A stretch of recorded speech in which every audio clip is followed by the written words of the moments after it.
We are working on what I'm going to call the misdiagnosed Mustang. So first things first, key is on. We have scanned modules. It's an 02 Mustang, 3.8. There's only like 4 modules, so we're concentrating on the PCM today. Windows down so we don't lock the keys in the car. And this car is a customer tried to diagnose and asked me to fix, which I don't do for many reasons. If you can diagnose a car, which is the hardest thing to do in the automotive field, it's not repairing or replacing parts. Getting diagnostic done correctly the first time, and the right parts, the right kind of parts, everything stems around the diagnostic. So first things first, we had a complaint about it stalling, running for about 10 seconds and stalling. It did. I've already diagnosed this car yesterday. It took about as long as this short little video is going to take. And I'm going to show you the steps I took. I scanned it. The customer had called and said, hey, how much to install a fuel pump? I said, I'm not just going to install a fuel pump. I'd be happy to get you an estimate, but I need to do a diagnostic. It runs 99 plus tax. I do not just install, I think he had his own parts, but he hadn't even told me yet. I don't install customer supplied parts either. One, if the part's boxed wrong, if it's defective, if it's used in the box, if I get there, I open it, that's wasted time. Who's going to pay for that time?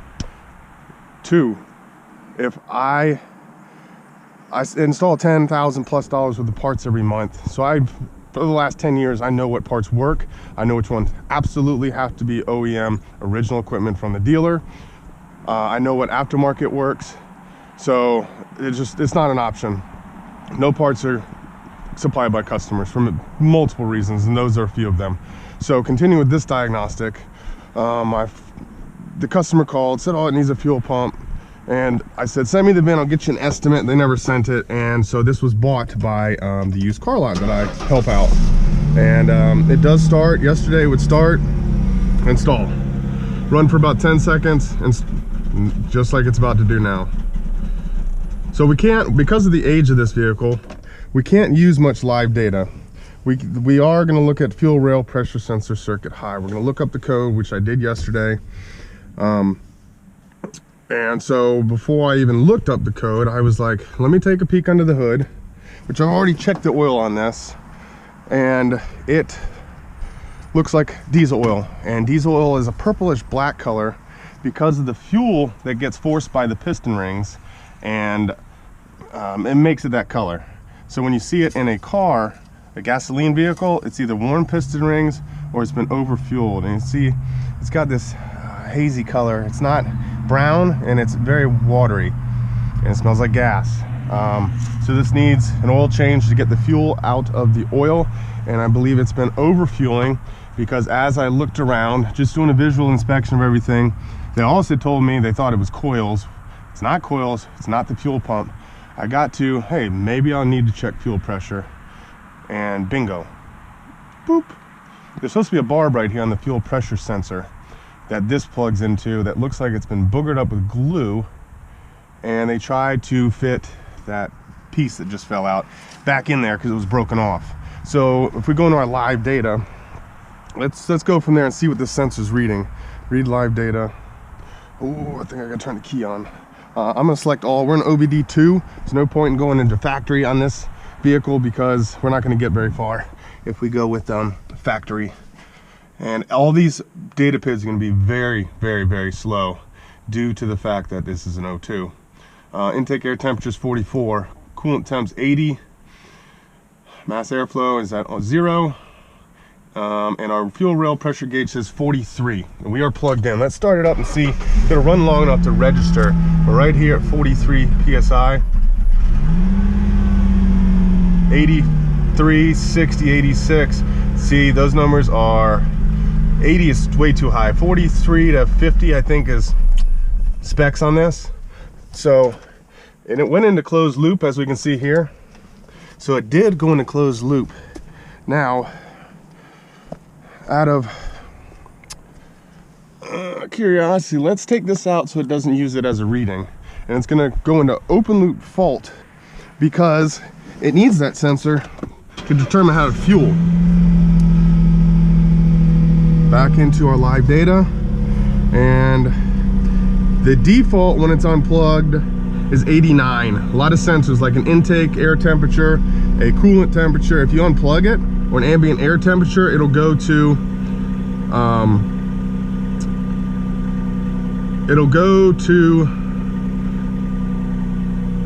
-40 or -20.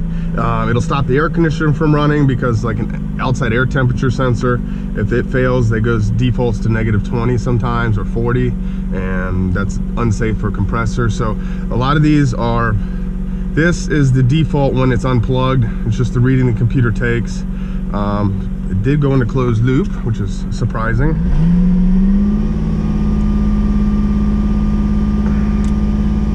And our O2s, sensor are stuck rich. That would explain why our, let's graph this.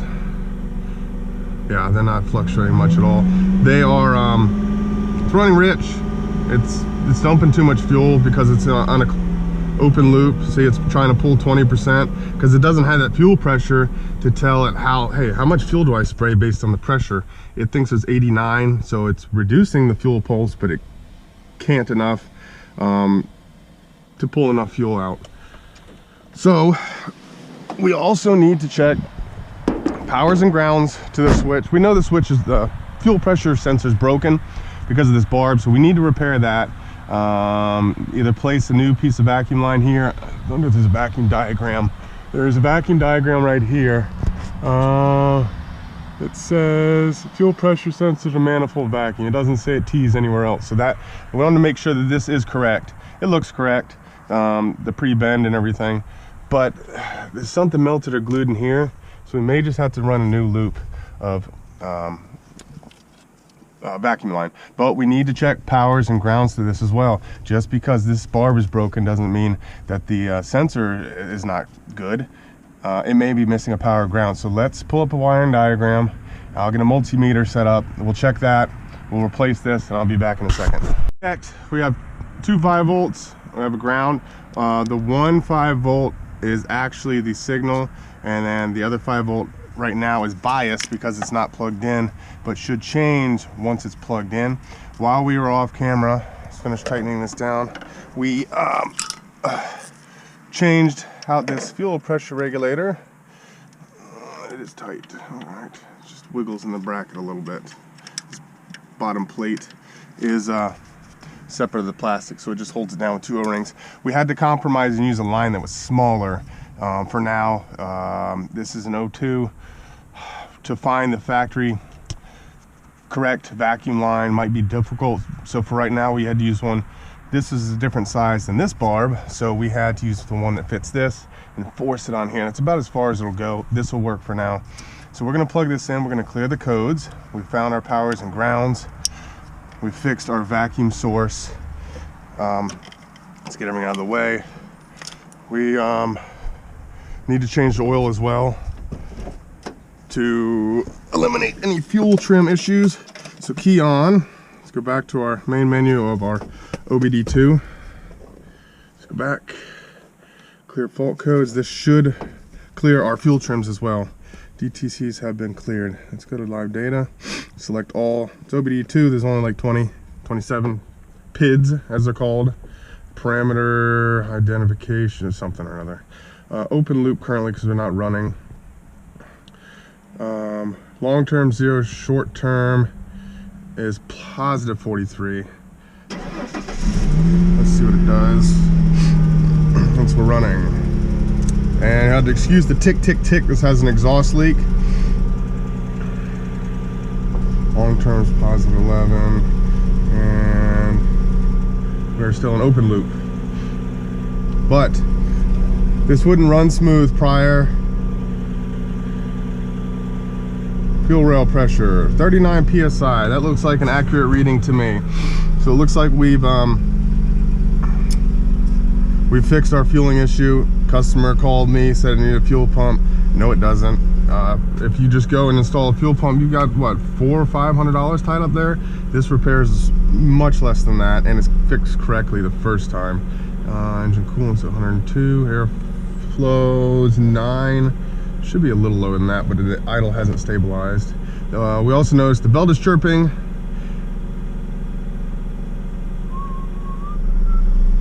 Long term's adding 9%. Short term subtracting, you do the math, it's at -8. We need to run it a while for those to equalize, but with that fuel being contaminated, it's always probably going to be in the negatives. It's currently in the -8. And right now it's putting a little bit. It's got a slight misfire. Let's change the oil, reset all these parameters, and go from there. So, technicians out there, when you're working on one thing, don't be afraid to look around. Like for example, while you're tightening these bolts, just take a peek around. You don't have to look at the bolt as you're tightening it once it's started, unless there's a reason to. But as you know, you're looking, you see oil here, you see oil here. You're just noting anything loose, etc., rubbing. For example, there's a slight tinge. It may not come up on camera. This green right here, that's dye. This compressor's leaking Freon, and it's got dye in it, and it's showing. So, tip for the techs out there: pay attention and look around while you're working. Don't just concentrate on one thing. You need to look at the whole picture here, so you can help your customer avoid breakdowns, potential getting stuck somewhere, etc. Alright, so we've changed the oil. Let's take a look at this oil on a white glove. That's some pretty nasty stuff there. Older cars do happen to get dirtier, but that's just raw fuel in there. That's why it's got that weird hue to it. So we've filled it up.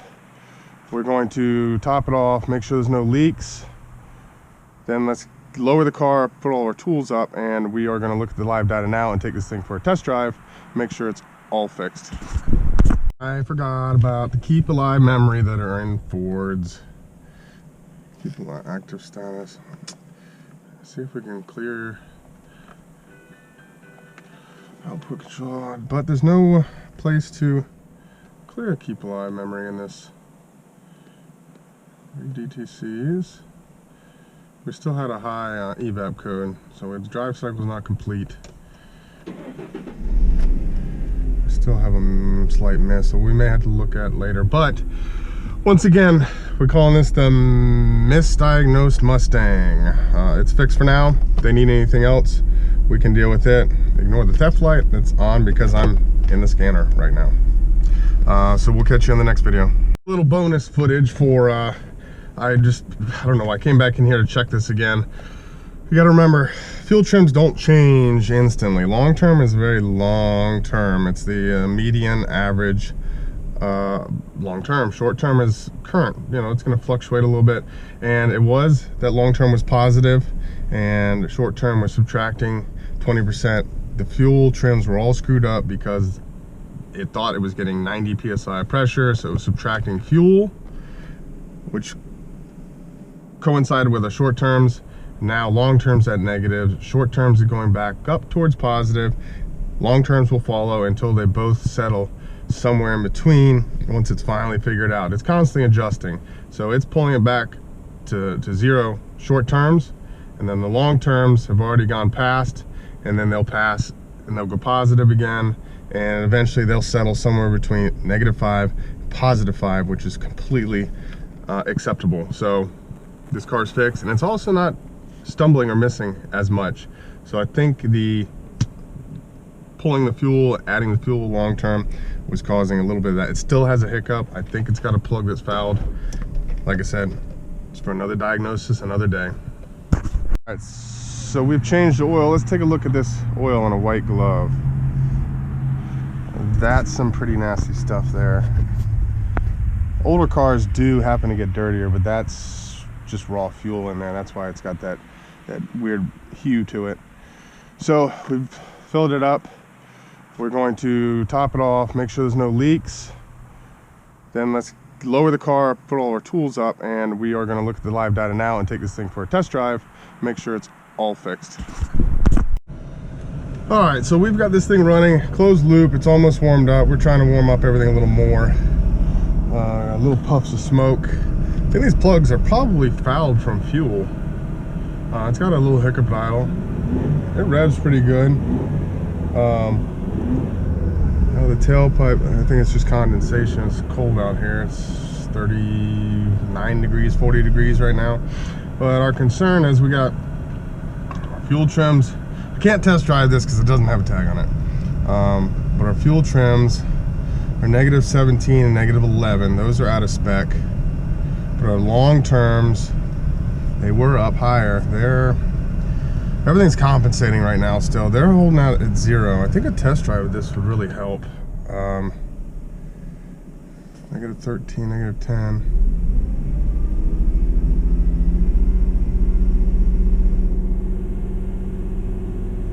Let's see what our O2 sensor's voltage is. As we know before, there was no fluctuation. They were just stuck pegged rich. That's what we're looking for on our O2 signals.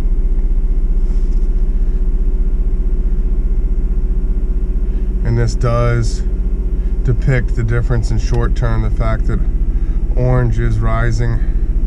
Well, now blue's switching. What do we got going in here? This thing was probably running like this for a while. I bet you the plugs are slightly fouled with fuel. And the rings probably still are holding on to that gasoline in the oil.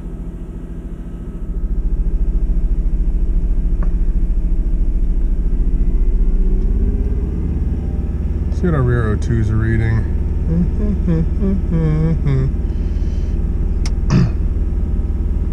We don't like to see O2s fluctuating. There's an exhaust leak too, which could be contributing to some of these problems. I haven't looked to where it was. I've diagnosed and repaired the initial customer's complaint. Stalling, stumbling, runs for 10 seconds. If there's more problems with this car, we'll have to do another diagnosis and go from there.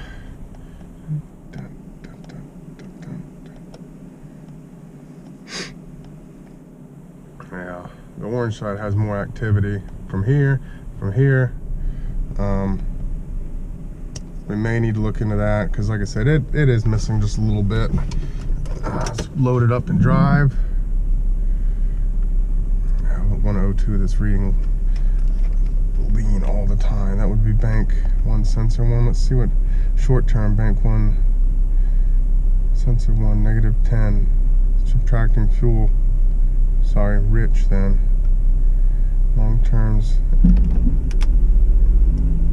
adding 10, subtracting 15 would be 5.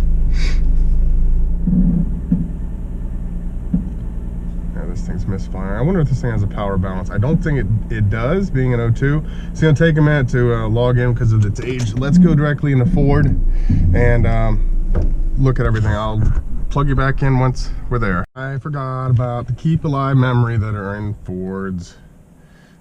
Keep alive active status. Let's see if we can clear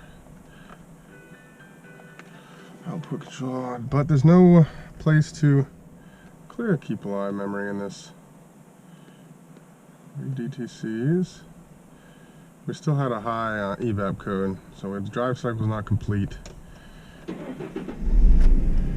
still have a slight miss, so we may have to look at later. But once again, we're calling this the Misdiagnosed Mustang. It's fixed for now. If they need anything else, we can deal with it. Ignore the theft light that's on because I'm in the scanner right now. So we'll catch you on the next video. A little bonus footage for, I don't know, I came back in here to check this again.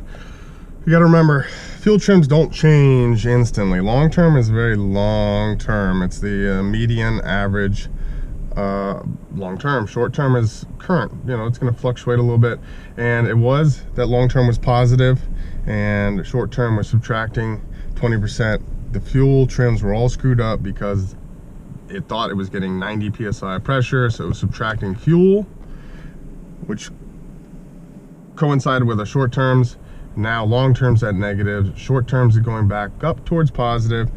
Long terms will follow until they both settle somewhere in between once it's finally figured out. It's constantly adjusting, so it's pulling it back to zero short terms, and then the long terms have already gone past, and then they'll pass and they'll go positive again, and eventually they'll settle somewhere between -5 and +5, which is completely acceptable. So this car's fixed, and it's also not stumbling or missing as much. So I think the pulling the fuel, adding the fuel long term was causing a little bit of that. It still has a hiccup. I think it's got a plug that's fouled. Like I said, it's for another diagnosis, another day.